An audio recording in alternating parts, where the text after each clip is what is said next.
I welcome Dr. O.P. Agrawal and continue with your talk, please, sir. Thank you. Good morning, everyone. Thanks, Vinita and Dr. Chawla. Two to tango with cataract and VR. I am going to talk management of PCR with vitreous prolapse at different stages of phacosurgery from cataract surgeon's perspective.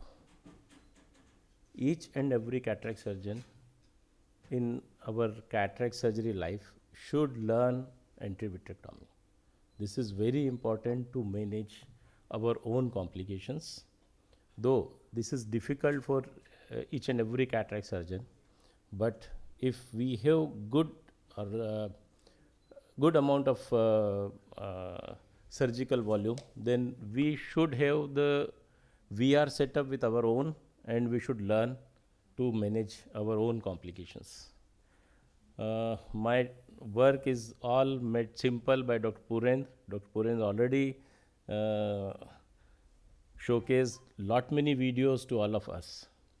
So the posterior capsule rupture continues to trouble phacosurgeons despite advancement in skill and improved fluid dynamics of the machines. Though the percentage of PCR nowadays is less because we all learned phaco very well. Bearing the few instances like posterior polar cataract, surgeons cannot afford to counsel patients for PCR preoperatively. Because if we'll explain chances of PCR, it is better for us as well as for patient both. This makes PCR an unwanted and unpredictable accident during cataract surgery that takes away the wow factor from post-operative experience. Even we have managed everything well, but the chances of iritis, chances of CME, everything is there, and that gives lot of difficulties for all of our patients. Even if patients escape CME, astigmatism, and other complications, the quality of vision is often suboptimal. So all measures should be taken to reduce incidence of PCR. However, the incidence can rarely be zero for by any expert surgeons. How to reduce? Dr. Vinita already explained in detail. So the issue frequently raised after PCR is whether it was managed appropriately or not. That is very, very important for all of cataract surgeons. So management of PCR, I'm not going in detail. Anticipation, steps to prevent, recognize early recognition of PCR, and then proper management. What prerequisites we need? No panic. This is most important. Then we have to develop our own skill to manage PCR. Up to what level we can manage, that is very important. And what I already talked, VR backup. So what not to do? The first and very important is no panicky and no panic. Do not withdraw instruments from AC and inject viscoelastic from side port. This is a very important step.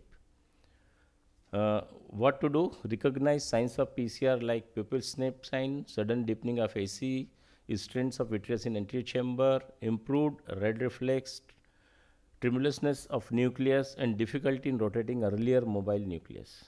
So what we have to do? Reduce flow rates. This decreases the risk of fragments falling into the posterior segment. IA, low vacuum settings, and dispersive viscoelastic like viscoat. Everything should be ready in our OT.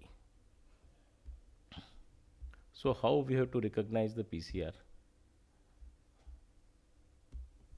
So this is the PCR in different stages of phacoemulsification. This is I am doing the sculpting and just find this is the another where the nuclear fragments are removing, and I got the PCR.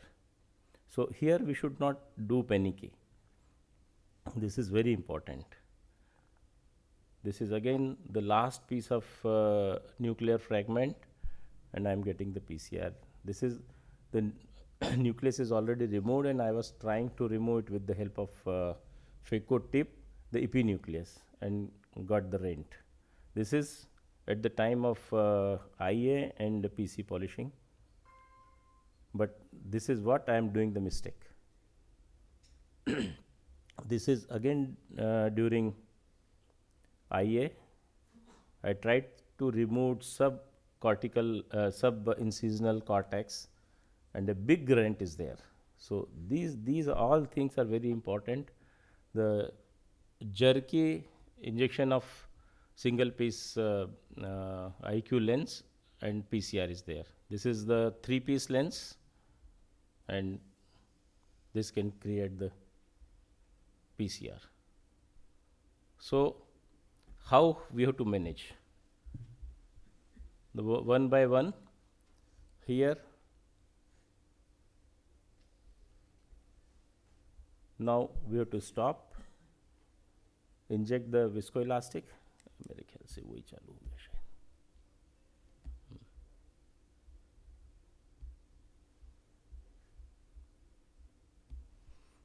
शायद. So first we should do dry vitrectomy. This is a very important step to prevent the further prolapse of vitreous in the anterior chamber. Here the nucleus is soft. So after dry vitrectomy, I dislodge the nucleus from the capsular bag and prolapse the nucleus in the anterior chamber manually and enlarge the incision to 5.5 millimeter, and with the help of instruments and visco expression, the soft nucleus is first removed from the anterior chamber, and here there are small pieces of cortical matter which is I removed with the help of vitreous cutter, and the lens, the multi-piece lens is implanted in the sulcus. But with each and every PCR patients, whether the vitreous is in the anterior chamber or not, we should do vitrectomy. The vitrectomy is very important in all these patients. Again, I always prefer to do dry vitrectomy first, remove the vitreous, whatever is there, and then manage whatever, whether it is nuclear fragments or cortex, with the help of either Simco or bimanual IA or with the help of vitreous cutter.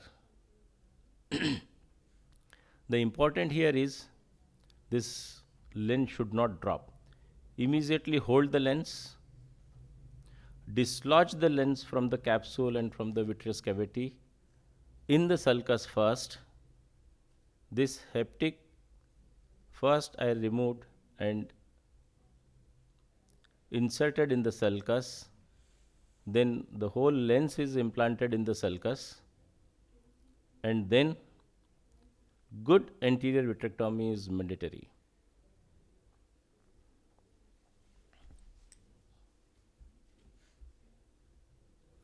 First, position the lens properly in the sulcus because a good small capsular axis is there, and then we should do vitrectomy in all patients.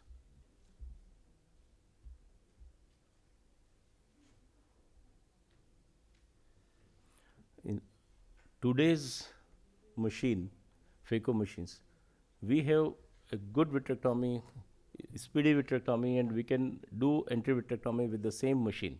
We don't need VR backup for this. Thank you very much. Thank you, Dr. O.P. Agrawal, sir, for finishing talk in time. Just to mention that it is not only the phaco procedures or cortical aspiration, but you can create a PCR during hydrodissection also, and good capsular axis is the beginning of that. Yes. If you have an extension into the PC posterior capsule, when there is a eccentric or the smaller capsular axis, that also can create a troubles. Yes. So that is to add on. Any comments from panelists, please? Very good video, sir. 2 points that I would like. First, To prevent a PCR, I think changing the focus. We cannot do all the surgery in just one focus. Because we start with the Yes. rexis and we do phaco every tip. Keep watching the tip, phaco tip. I think that is because sometimes a very small piece of the lens fragment could be above the tip, and we are just eating away the pieces. That is how we usually hit. As a point of VR surgeon, I will come with the next talks, but just from a point of the anterior, when we put the ACM or when we put the irrigation at the time of the intravitrectomy, it should be towards the angle of Yes. so that the liquid will just flow circumferentially. It should not Towards the go towards PCR. center, because that will hydrate the vitreous more, and that will just come up more and more vitreous. So it will just be very clumsy. Yes. Second part, like as you told, dry. So usually after dry vitrectomy, in which we don't do any irrigation, after that the mode should be cut IA. It should Yeah. not be IA cut. It should be first cut Cut IA. and then IA. Then the moment we feel that now, okay, we cannot see any vitreous stand, we can just put a dilated tricot, see whether there is any. Then we do a IA cut to remove the cortical matter. Because cortical matter we only be removed with the IA cut mode, not with the cut IA mode, because it will just Yes. eat up the remaining Yes. anterior capsule also. Yes. So with these we can. I have seen when I was a JR, then with my fellows, when it was just on a cut IA, and while taking out the cortical matter, actually he ate up the anterior capsule, and then we have to do SFIL. So very small points maybe. Thank you. Very good video, sir. Only one comment. When there is a large PCR, the orientation of the haptic part of the PCR which is to the periphery, so that we can prevent the further fall of the oil into the posterior segment. Okay. Yeah. Just one last. At the end of the surgery, I usually put a small air bubble. Sometimes there could be a very small strand of vitreous in the wound. That is important intraoperatively, also postoperatively. Sometimes we feel that okay, there is no vitreous. Postoperatively, we see there is vitreous strand in the wound. Small air bubble, if it is not No, regular, really. it can focus that there is still some amount of vitreous. Could be. And what I always suggest that use iris spatula Yes, sir. and just swap it. Type it. True. We should not leave any strands of vitreous in the wound. Either side port or main wound, there should not be any single strand of the vitreous. Very true, sir. Yes. Thank you. Thank you. Thank you, Dr. O.P. Agrawal.